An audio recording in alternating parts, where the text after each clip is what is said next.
आज इमरान खान साहब की जानिब से 3 एप्लीकेशंस जो हैं वो फ़ाइल की हुई थी। आज उनकी मेनली बाद अज़ गिरफ़्तारी की जो ज़मानत की दरख्वास्त है वो आज इधर जुडिशल कॉम्प्लेक्स F11 में उसकी G11 में उसकी समाअत हुई और तकरीबन पौने 3 घंटे दलाइल देने के बाद उसका जो निचोड़ है वो ये है कि सरकार और जो मुद्दई हैं, जो FIA और इंटीरियर है, वो किसी भी सूरत इस ज़मानत की एप्लीकेशन पर आज दलाइल देने के लिए तैयार नहीं थी और मैदान से भाग रही थी, जो कि अफसोसनाक बात है कि ये पोस्ट अरेस्ट बेल है।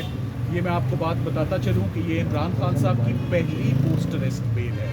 इससे पहले आज दिन तक जितने भी मुकदमे उनके ऊपर बने उन सब में उनकी pre arrest bails 1 to all in all cases all courts have confirmed pre arrest bails, क्योंकि तमाम पॉलिटिकली मोटिवेटेड केसेस थे, किसी भी केस के अंदर कोई सब्सटेंस नहीं था।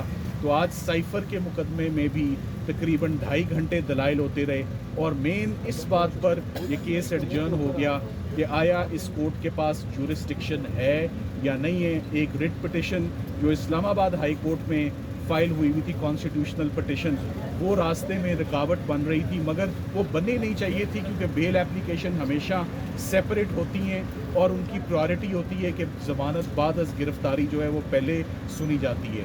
साइफ़र के केस में एक बेबुनियाद और एक बिल्कुल खोखला केस है, जैसे पिछले केसेस हैं उसी तरह ये केस भी है। इसमें सबसे इम्पॉर्टेंट बात मैं मेरिट्स पर अगर जिक्र करता चलूँ कि मिनिस्ट्री, फॉरेन मिनिस्ट्री इसकी मुद्दई नहीं है। साइफ़र ओरिजिनल इस वक्त जो है वो उनकी तहवील में है। इस वक्त सोशल मीडिया पे स्टेटमेंट्स ऑलरेडी सर्कुलेट कर रही हैं कि साइफ़र इस वक्त कहाँ है। साइफ़र के कंटेंट्स को अगर चेंज किया गया तो उनका बखूबी जो है वो मुआवजा हो सकता है। और सबसे इम्पॉर्टेंट बात, ये ऑफिशियल सीक्रेट्स एक्ट में फॉल ही नहीं करती है पूरी की पूरी एक्टिविटी। इसकी FIR रजिस्टर ही नहीं होनी चाहिए थी, और वो भी रजिस्टर किसके ख़िलाफ़ हो रही है? उस वक़्त के प्राइम मिनिस्टर के ख़िलाफ़, उस वक़्त के फॉरेन मिनिस्टर के ख़िलाफ़। बड़ी ये रिस्पॉन्सिबल पोजीशंस हैं और बड़े पढ़े लिखे लोग इस पर इन ओहदों पर जो है वो फाइज थे और वो इसकी सेंसिटिविटी को बखूबी जानते थे। और ऑफिशियल सीक्रेट तो ये कोई भी नहीं था, ये तो एक सिंपली फॉरेन कंट्री की मदाखलत थी पाकिस्तान के इंटरनल डोमेस्टिक पॉलिटिक्स के अंदर, जो कि नहीं होनी चाहिए थी।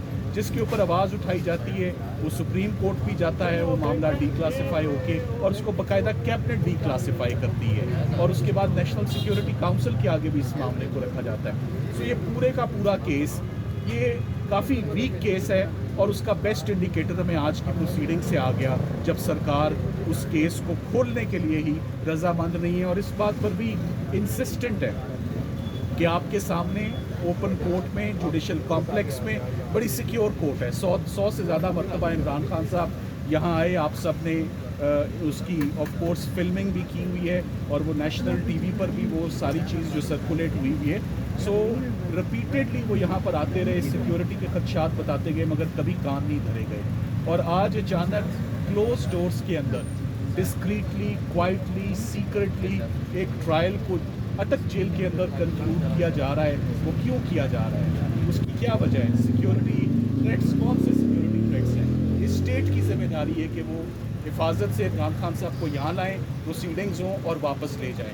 जब तक वो प्री अरेस्ट बेल पे थे तब भी स्टेट की जिम्मेदारी थी, क्योंकि वो फॉर्मर प्राइम मिनिस्टर थे और उनके पास सिक्योरिटी की इंटाइटलमेंट थी।